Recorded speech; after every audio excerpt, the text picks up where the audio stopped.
And what I do commonly for people is just find used bikes for them to buy. So I'm going to go there and we're going to choose all. Okay, so when you're browsing, you don't really know what you're looking for and you don't want to nail it down too much. The most you probably want to limit is image.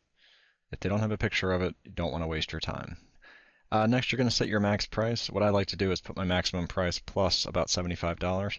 So say my maximum is 300, then I'll put 375 and update that. The reason for that is you can usually talk the person down, or if you go to a person who is selling for 375 or even 400 and say, look, I've got 300, this is all I've got, I will take it off of your hands now. Sometimes people will trade price for convenience.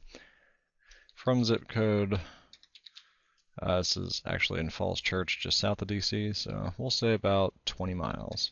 That'll help us narrow down the distance without using the crappy map feature. And we'll update. Now, beyond here, I'm going to presume you already have an idea for what type of bike you're looking for. So by putting in search terms up at the top, you may be excluding bikes that actually would suit you just fine if only you had seen the ad first, but they just wrote up a terrible ad. So let's say that I'm looking for a hybrid, which is about 90% of the people probably watching this video. Hybrid is actually a pretty common term. I would not hesitate to put that in there. I wouldn't add any additional terms, again, for fear of limiting the bikes that actually may suit me. An easy way to differentiate the bikes is if it looks like something you've seen in Walmart, it's probably terrible. Those bikes are barely usable from Walmart, and usually I've seen plenty of people walk out of those stores with barely functioning bikes that are brand new. And it's mostly because they're put together by 16-year-olds who are paid minimum wage. So what are you going to do?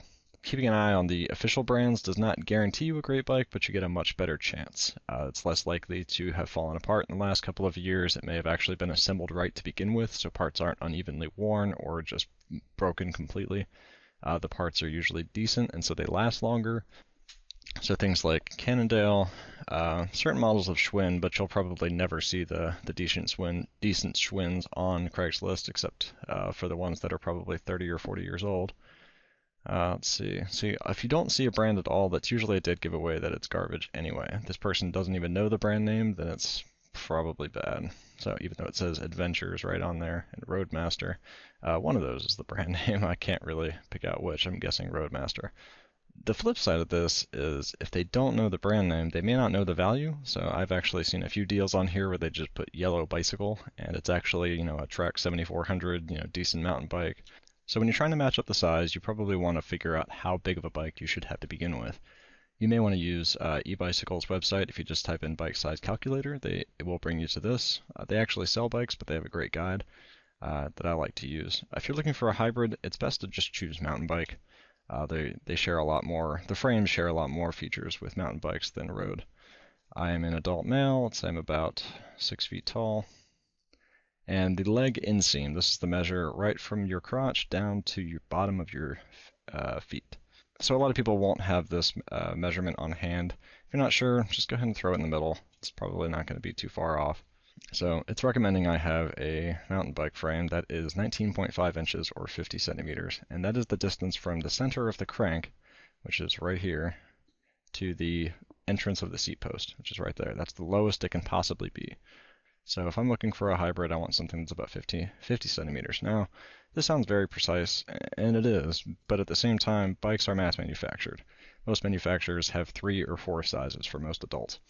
So this size is generally going to be called a large, and you can see these sizes for each manufacturer based on what they determine as small, medium, and large is. They go off of this measurement, and the rest of the measurements are kind of determined off of that because this is just 2 triangles. So now that we have a measurement in mind, I'm not going to find this most of the time. Sometimes I'll get 23 inch, or sometimes very commonly you'll see 26 inch, and that's just most of the time people measuring the tire size, which is not how you determine the frame size.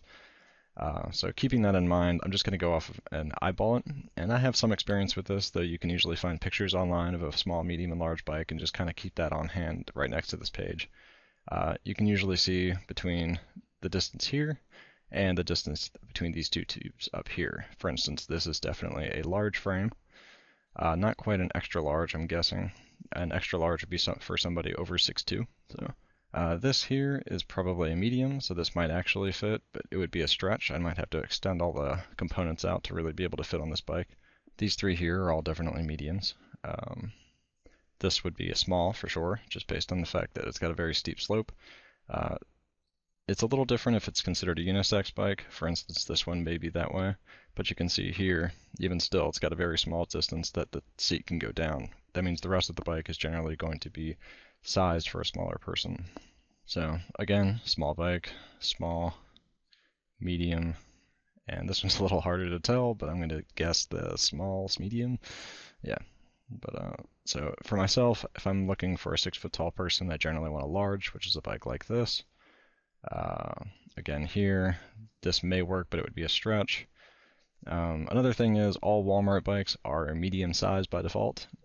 Any department store will not buy varying sizes beyond adult, male, female, and children. That is not a bike, that is definitely a scooter. But whatever you want to tell yourself. This is a folding bike. This is much harder to determine the size, but at the same time, folding bikes are much more universal because they just extend for all different sizes. If you look on the manufacturer's website, it'll generally tell you the maximum and minimum sizes for a person, and it encompasses the general size for most people. So if you're on the extreme of small or tall, then you may want to check each site for that manufacturer. So some of these places are just large dealers, and they put a price of $1 because they technically match everything. And you can go there and actually just take a look and talk to a reasonably knowledgeable person. So before you buy a bike, you do want to make sure it's not totally busted. The first thing you want to do is check its frame. The quickest way to do that is just to check some of the stress areas. For instance, right underneath the head tube there, you're going to find the most cracks from people just doing jumps and running into things. Right at the base of the seat post, you might see some cracks if the bike was abused. And of course, right by the cranks. These are all the stress points. You may find cracks elsewhere, but it's far less likely, and if it is cracked elsewhere, it's much more likely that it was hit by a car than caused by the rider doing something stupid. The next thing to keep in mind is just to make sure that everything feels right. If you get on a bike and it feels like garbage, it's wobbly and moving everywhere and it won't stop in time, that's going to be a much more accurate way of determining the quality and state of the bike versus just looking at it with inexpert eyes. But in general, all the components should work when you get on it. If the person has a bunch of reasons or excuses and missing parts and things like that, then you can just assume that part's broken. If they say that they're missing brake pads, then it's probably missing for a reason, and they didn't want to put it on there because it would demonstrate how poorly the brakes work. It's not to say that the bike is trash, but you may be able to get a discount if you feel like they were hiding the true nature of the bike. And of course, lastly, does it shift right? That's the number one thing for a bike that's been poorly maintained is it'll shift like garbage. It gets caught between gears, it grinds, it won't reach all of the gears. Now, just because the gears grind when you are cross-chaining does not mean the bike is broken, and that is demonstrated in this picture here. If you look at the chain and it's on the smallest front ring and the smallest back ring, that is, it may be feasible on some bikes, but it doesn't mean you should do it. If you do this, you'll generally cause excessive wear on the bike, and it'll just sound like garbage because the derailleurs were not meant to extend that far. Hopefully I answered most of your questions, and I appreciate the time you took to watch the video. Thanks.